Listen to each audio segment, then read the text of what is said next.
All right, howdy there, everybody. This is Derrick Evans, of course, from Smarter San Diego. And today I'm going to talk to you about ways to save money in tough times. A lot of people have experienced tough times recently with some of the things going on in the world. And that's very understandable to be put in situations you haven't been put in a while, or situations that you haven't been prepared for financially. And this is one of those times when it's just nice to have a little bit of a checklist, something that you can come to and go, you know what, let me check off all these boxes, make sure that I've turned over all the stones in ways that I could potentially save money for me and my family, put us in a better situation. So what I'm going to do today is, and I'm going to call this an insider's guide to help you save money, protect your credit score, something that's important to understand because we always look back and go, oh man, I wish I'd have done it that way. I'm going to show you what to do and what not to do. And of course, negotiating with creditors. That's something that is going to be very prevalent in this particular time, and is something that is always prevalent whenever there are hard times, especially for the whole country, but even for individuals. You know, when you have difficult times, there are always ways, opportunities to look at it, to save money, and to negotiate with creditors. And those are some of the things that we're going to be discussing today. So let's jump right in. First thing is housing. Always have to look at housing. This is your number one expense. Therefore, it needs to be your number one go-to. So first thing we have to ask ourselves, we just get on a hard time. I just lost my job, or I've been told that I don't know if there'll be work for me moving forward. You need to make big moves quickly. So one of the things that will always happen is that when these things take place, a lot of times you'll find there are other people who might be facing a similar situation. You can help one another out. You can maybe have a roommate, maybe rent out a room, or maybe you can rent out someone's room. Maybe you could rent out a room in your house to someone. And then you both get help. You get help, paying the mortgage if you're the homeowner, or if you're moving into someone else's house, you help them pay the mortgage, but you get lower rent. In a very expensive place like San Diego, this is something that in tough times can be a really smart move to save a lot of money very quickly. If you're a homeowner, Airbnb, although in this particular crisis we're in right now, this may not be a great option, but in general, Airbnb is a great idea. You can actually Airbnb individual bedrooms in your home. So if that's something where you can pick up an extra $300 or $400 a month, that could be a really big deal. And that's only, let's say, at 25 or 30% occupancy. So, you could potentially, make some additional money there. If you're a renter, this is an opportune time to negotiate with your landlord. Now, if you have a commercial landlord, let's say you rent a place from, some big box organization or some huge REIT or something, this may be more difficult. But especially if you have a private owner landlord, this is a great time to call them up and say, hey, listen, this is the situation I'm in. Can you help me out? Can you give me some leeway the next few months? Can we do half rent for the next 90 days? And then I'll add, 2 months on to the lease term, or something that's a win-win. But it's something that you can do right now that makes sense. Just call someone up, tell them the situation. Here's what I'm dealing with. Can you help me? Because I don't know if I can pay you or not. But I'll do my best. If you work with me, I'll do everything I can. And that's a great way to go about it. If you are a homeowner, also something you could do, if you fall into hard times or you see it coming, especially, you may be able to still refinance. Sometimes you can still qualify for refinance, even if one of the wage earners in a household have lost their job or have been furloughed or anything of the sort. Sometimes there's opportunities to refinance. That's what I do. If you have questions about that, you can call or text me at the number on the screen. Refinancing is something that usually in tough times economically across the country, rates are really low, as they are right now as I'm saying this here in April of 2020. Rates are very low. So that's a potential opportunity. Okay, hey, well, if we can, especially when you refinance, you get a couple months off the payment. Sometimes that's all you need is just a couple months, and then boom, you're back in the swing of things. It's also a good time to consider downsizing. Maybe you've been thinking about this already for a couple years, and you go, you know what? Now is really the time to do it. Because that's one way, especially if you're a homeowner, that you can go ahead and potentially take some profits of the house that you've been in for a while, put that cash aside, be good there, get something that's smaller payment, smaller expense, smaller to maintain, less expensive to maintain. Those are all things you should be considering with regard to housing. All right, next, cars. So there's always ways to save money on cars. This is where I think we see people spend the most money unnecessarily. So I'm going to give you a couple ways here. So first of all, too many cars, do we have too many cars? There are a lot of households that have 2 adults with 3 cars. Maybe you have 3 cars because you have a teenage son or daughter, but you know what? You'd be okay with 2.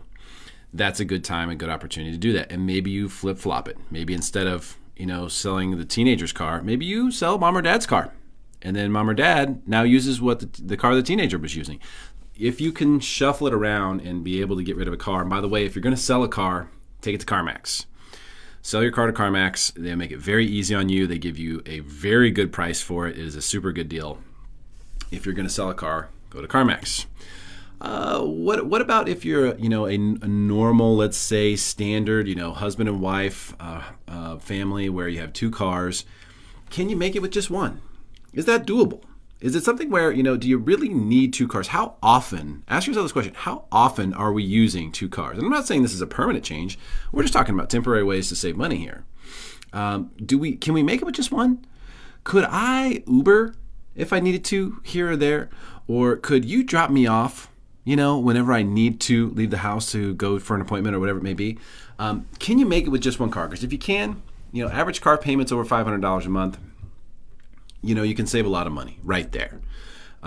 Also, there's an opportunity to refinance cars too. Keep in mind, is also when you're in a low rate environment like we are right now in April of 2020, a lot of people have had their cars, financed at the dealer. They don't necessarily have the best deal. You can there's a bunch of credit unions here in San Diego. There's credit unions everywhere, but we have a bunch here in San Diego where you can go get incredible deals on car loans, especially if you've had the car for a little while, you've paid a little into it. You don't have to necessarily have equity to refinance a car, but there's lots of opportunity to refinance your car, maybe even extend out the loan a little bit. I know it's not the best, smartest financial thing to do as far as efficiency, but from a cash flow standpoint, refinancing the car could make a lot of sense. So this is something to take a look at. Also, trading in for a cheaper one or a more efficient vehicle.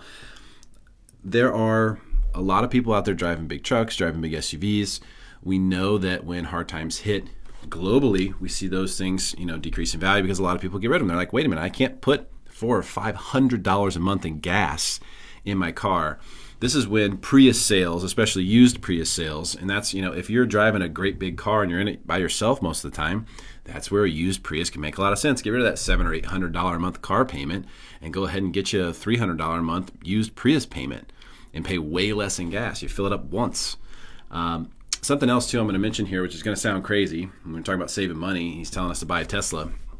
I'm just telling you this because I bought a Tesla, but, like everyone else, usually, my heart was in it for the fact that it's a company that's in America. Everything's made in America, and it's green for the environment. And there's so many good things about Tesla, but I still myself didn't pull the trigger until it made sense financially. I bought a used Tesla from Tesla. There's a pre-owned website. Just type in Tesla pre-owned. You can look at the pre-owned certified Teslas from Tesla. And, looking at what I was paying before for the car, my payment's cheaper now than it was. And I don't put any gas, and there's no maintenance cost. I mean, there's zero maintenance. There's no moving parts. There's no engine. It's electric, and I have free supercharging, and I have multiple superchargers here. So in Southern California, this can make a lot of sense. But so it's not necessarily for everyone, but it's something to consider. When you're looking at efficient vehicles, there's no vehicle more efficient than a Tesla. Credit cards. All right. This is actually the first thing that a lot of people should do, is immediately report all of your credit cards that you use and all of your debit cards, report them all lost or stolen. So they categorize these, the banks do the same way, lost or stolen. They'll even say that, do you want to report a card lost or stolen? Yes, I lost my card. Call everybody, report them all lost. What this does is it puts a temporary freeze on all your accounts. It keeps you from charging up more on the credit cards, and it keeps anyone from accessing your bank account for any reason. Now, what'll happen is, certain things on there that you're paying for automatically that you want to keep, like Netflix. When you log into Netflix, they're going to go, hey, we don't have any money. And you're going to go, ooh, that's a problem. And you're going to give them your card number back when you get your new one in. But what this does is just sort of immediately puts the brakes on everything and allows you to make the decision about, what do I need to have moving forward? So you'll start getting email notifications. Hey, this doesn't this payment didn't go through, that payment didn't go through. And you can see, all right, which one of these things do I really need? How many of these apps do I need? Do I really need Hulu and Netflix and Disney Plus and ESPN Plus? Do I really need all those things? And so you can get to the opportunity to make that decision. Balance transfers and consolidations are something that are still available out there. In fact, as we get more and more liquid in this cycle, with as far as the banks, which is going to happen based on help from the Federal Reserve and has been the last few times there's been problems, they'll start offering all sorts of crazy things because they're getting money for free. So they'll allow you to do all sorts of balance transfers. There's going to be crazy offers. The last time we went through this cycle, there were tons and tons of offers where people were getting almost paid money to transfer balances. So look for balance transfer and consolidation opportunities within your credit cards if you have credit card debt or if you have other debts that you could potentially consolidate into your credit cards. Credit card debt isn't bad debt unless it's not managed. If it's not managed and you're just making minimum payments, you get murdered. But if it's something that you're managing actively, it's actually an okay debt to have because it's also a debt that you can BK if you need to ultimately do that. And also, remember, you can negotiate with the credit card companies. You can call them and say, hey, listen, here's my situation.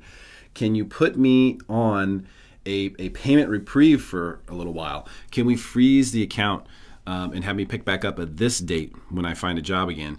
There are no regulations on this. They can do whatever they want. It's literally like going to dad and saying, can we stay up until 2 a.m.? If he wants to say yes, he can. Most likely he won't, but they have the ability to do it. So what you want to do is you want them to believe that it's in their best interest to do just that. One thing, whenever you call to negotiate with the credit card company, make sure that you tell them that you are considering or that you have spoken with a bankruptcy attorney. Nothing will get them into action quicker than if they believe you've had a consultation from a bankruptcy attorney who is going to be telling you that they are the devil and that you should discharge the debt. So whether you've met with a bankruptcy attorney or not, it's all part of the posturing and the negotiation. Make sure you mention that. Yeah, I spoke with a bankruptcy attorney, but I wanted to call you first and just see what you guys had to say. See what help you might want to provide. And that's a great way to go about it. Okay, here's something also that can help a lot of people. If you have the ability to consolidate some of these debts into something else, like you have a paid off car, but you have $15,000 in credit card debt, it might make sense to go ahead and just get an auto loan. And I know that's sort of the opposite of what I just said as far as putting debts towards credit cards because you can BK those. But if you feel like you're confident you're going to be okay in the long run and it's more temporary, it does make sense sometimes to consolidate credit card debts into an auto loan because you're going to get a lower rate. You have a fixed amortization, a simple interest structure, whereas with the credit cards, you have the line of credit open-ended structure where you end up paying more interest and you don't amortize that debt. So you don't know when it's going to be paid off. And if you just make the minimum payments, it'll be paid off for like 40 years from now. So sometimes that can make sense to consolidate debts into an auto loan or a mortgage loan. A lot of people are still okay and they still have jobs, but they're just kind of teetering on being too overloaded with debt and need to come up with a solution. That's when, consolidating into a mortgage can make sense. It's like, hey, listen, we put these into a mortgage. We're going to save $1,000 a month. And then we get all the breathing room we need. So that's also a possibility. Look for special offers. There's going to be a lot of them. And as soon as you go and inquire with one credit card company, you will start seeing the pre-approved offers come in from everybody. So, and they may just come anyway. If you have good credit, you probably get these things all the time anyway. This is in the junk mail category. So, you may be just throwing these away right now. Just kind of change your mindset a little bit when you check the mail and look for those and actually open them up and investigate them.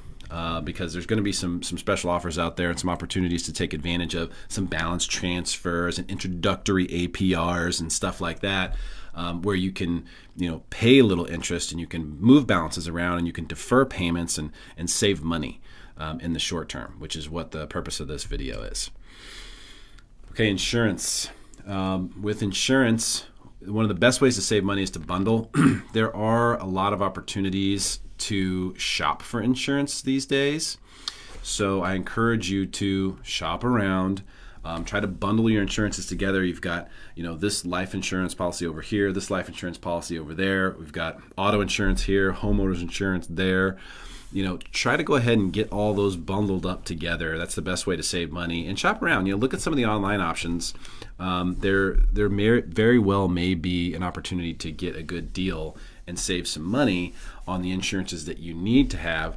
And then you can just take a look at the stuff that you do have and ask yourself, hey, is there anything here that we don't really need? Have we overinsured ourselves? Most people are way underinsured, so it's unlikely that that's the case. But every once in a while, you run into a good salesman, or maybe you'd even do the right thing and just decide to insure something that you look back on and go, why did we do that? That was so silly. So that's something that you should take a look at as well on the insurance side. All right, phone and TV, the telecoms, as they're called. Cut the cord. Maybe partially cut the cord. We have to have internet now, so that's one thing that is tough to cut. But television, do we really need that? Do we really need this channel, that channel? Just take a look at those things and see where you can save some money. Look at what you really use. What you're actually getting value from, what's actually helping you relax or whatever it may be. And also, just a reminder, negotiate with the telecoms. They are some of the most negotiable folks out there. And the reason that again, it's just like calling the credit card company. They can do anything. And most of the time, if you call them and you say, hey, I was told this by someone, or my bill's supposed to be less, or just like, hey, I'm in hard times, can you do something for me?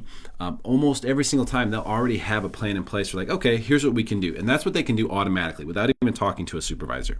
They've already been given the permission to sort of take a level 1 escalation and say, okay, you know what I can do is I can give you the next 2 months for free, and then your payment's just going to go up. You're going to have to catch up $10 a month after that until we're caught up. They'll have some sort of plan already in place.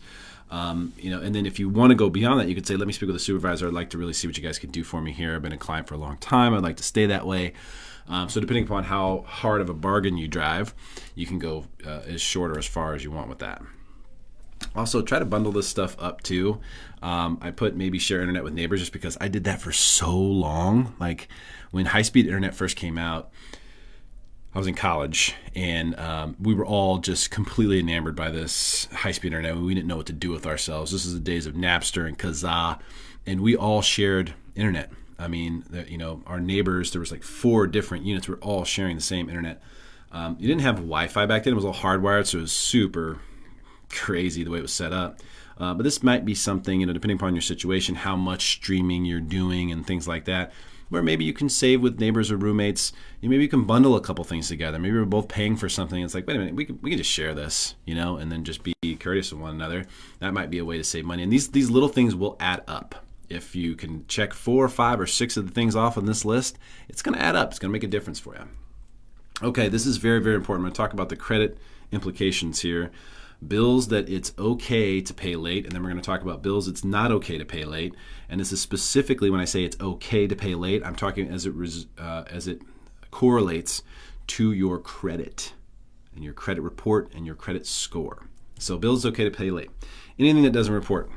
So things that don't report to credit are like, your water bill, as an example. Your electricity. People are going, wait a minute, you don't want me to pay my water bill? No, that's not what I'm saying.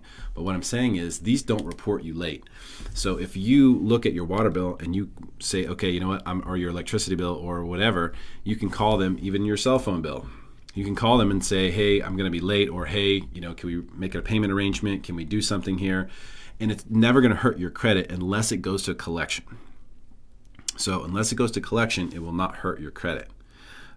Insurance is also another thing. If you don't pay it, they just don't cover you.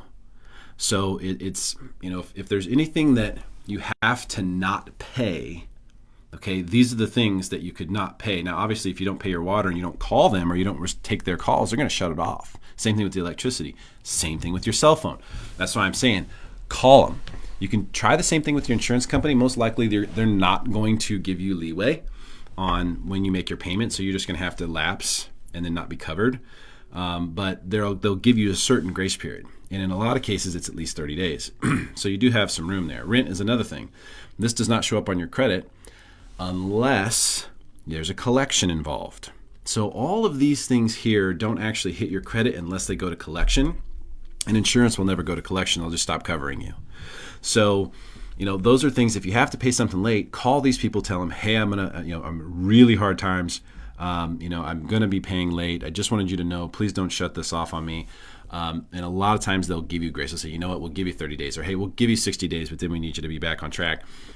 They'll just have that in there so you can buy that time with just making a phone call. And rent, I'm not telling people not to pay your rent, but I'm just telling you, if you miss a rent payment, you're not going to get reported to credit. If you're 45 days late on rent, that's not going to show up on your credit. It won't show up unless there's a collection involved. All right, these are the ones to avoid paying late. So do not pay these items late.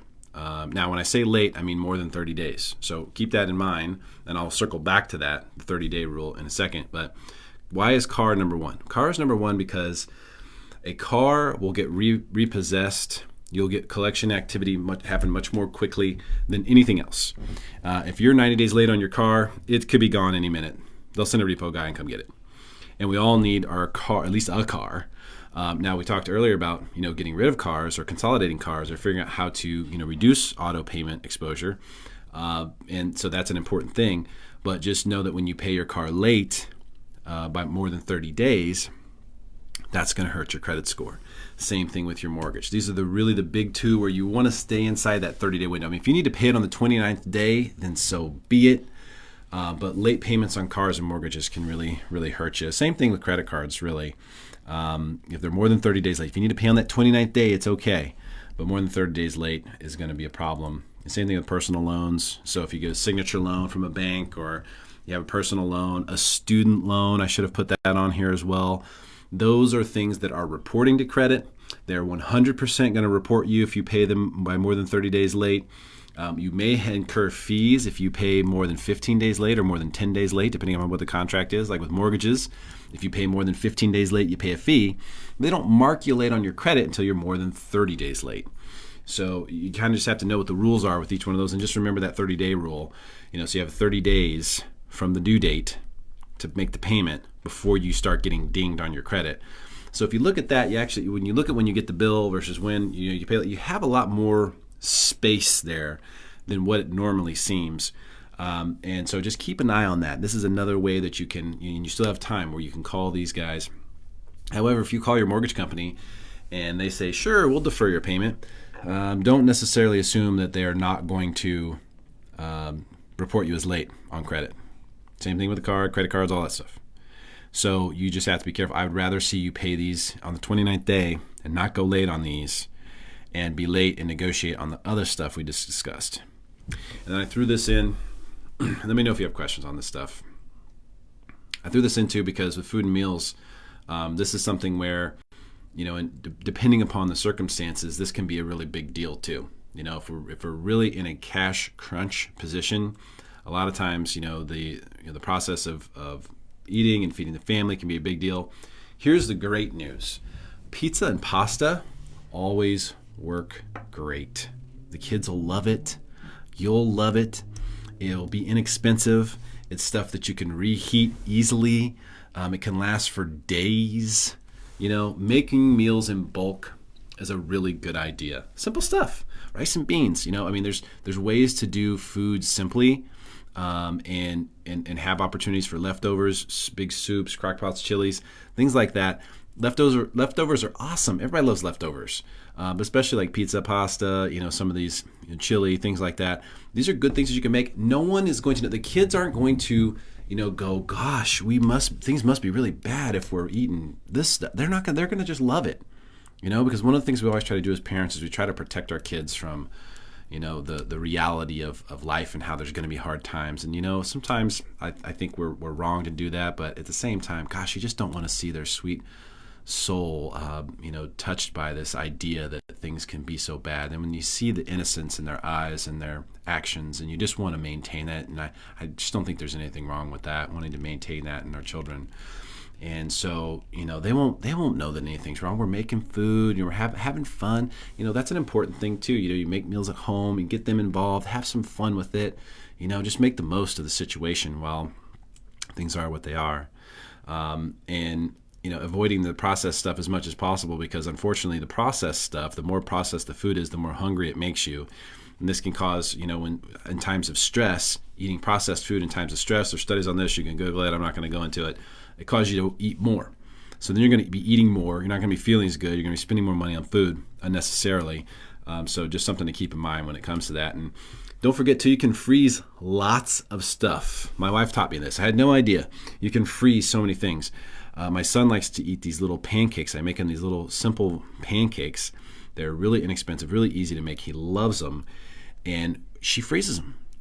And then when she unfreezes them, it's like it's amazing. So there's so many things that you can freeze. So you can make these things in bulk. I could make 1,000 pancakes and we could freeze them.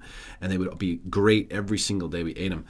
So there's lots of stuff you can freeze. That's something to look up and just look at, okay, how can I hate cooking, but I know I need to do it because we need to do this for this season. Here's something that you can do that could potentially be helpful. All right. A few reminders. If you have to be late, if you have to pay things late, know what the priorities are credit-wise, because if you can avoid damaging your credit through a rough season, you'll be very, very happy with yourself. I've been through rough seasons myself. I've been through a bankruptcy myself personally, been through divorce myself, I've experienced a lot of these really deep and heavy-hitting things personally. And I was always able to come out smelling like a rose credit-wise, and I can tell you that was a really nice cherry to have on the top of some really bad stuff. And so if you can know how this stuff works, it can be very, very helpful for you. It can motivate you, and it can get you back, 100% back quicker than if we have like a late, or a foreclosure on a home, and then we're in credit jail for years. It's better if we can avoid that. Be ready to negotiate. I know our culture is not a negotiating culture. I'm aware of that. It's time to step up to the plate. If you've ever been to India or Thailand, or really almost all other cultures that I've ever been to, they negotiate. And we don't, but it's time for that to change. It's a crazy time for many, especially right now. And you can get more leeway than usual. When we're in a global recession or even a national recession, anything where it's widely known that there are lots of people who are having financial difficulty, you can get more leeway that way. There's policies and procedures set in place. People understand, they get it. They know you're not just BSing them. They know that things have happened to good people and that it's okay. So you can get away with more. So negotiate freely, negotiate aggressively. And my final reminder is, remember, you can always have fun. That's up to you. Life is going to deal us all sorts of different hands throughout this poker tournament of life. And it's just a matter of how we decide to play those cards, and the content versus the context of how we take it. The content we have no control over. The context we do. We can choose to have the context of our life to be one of fun, regardless of what we're going through. And this is, I know, easier said than done. But if you can enjoy the process and just know things could always be worse. Things could always get worse. No matter how bad things get, just know that, so that you always have something to be thankful for, no matter where you're at. And we all do in this country, that's for sure. So that's what I've got. We're getting a lot of questions about this, and it's the reason I wanted to do this video. So hopefully it is helpful. Please share it. If you think that your friends or people in your sphere, if you'd like them to know about some of these things as we go through this season here as a country, we're in this together. And I just wanted to share my knowledge with you and everybody that you know, and give everyone the opportunity to set themselves up for success in a very difficult time. So I appreciate your time. Please share this video, and I'll see you again soon.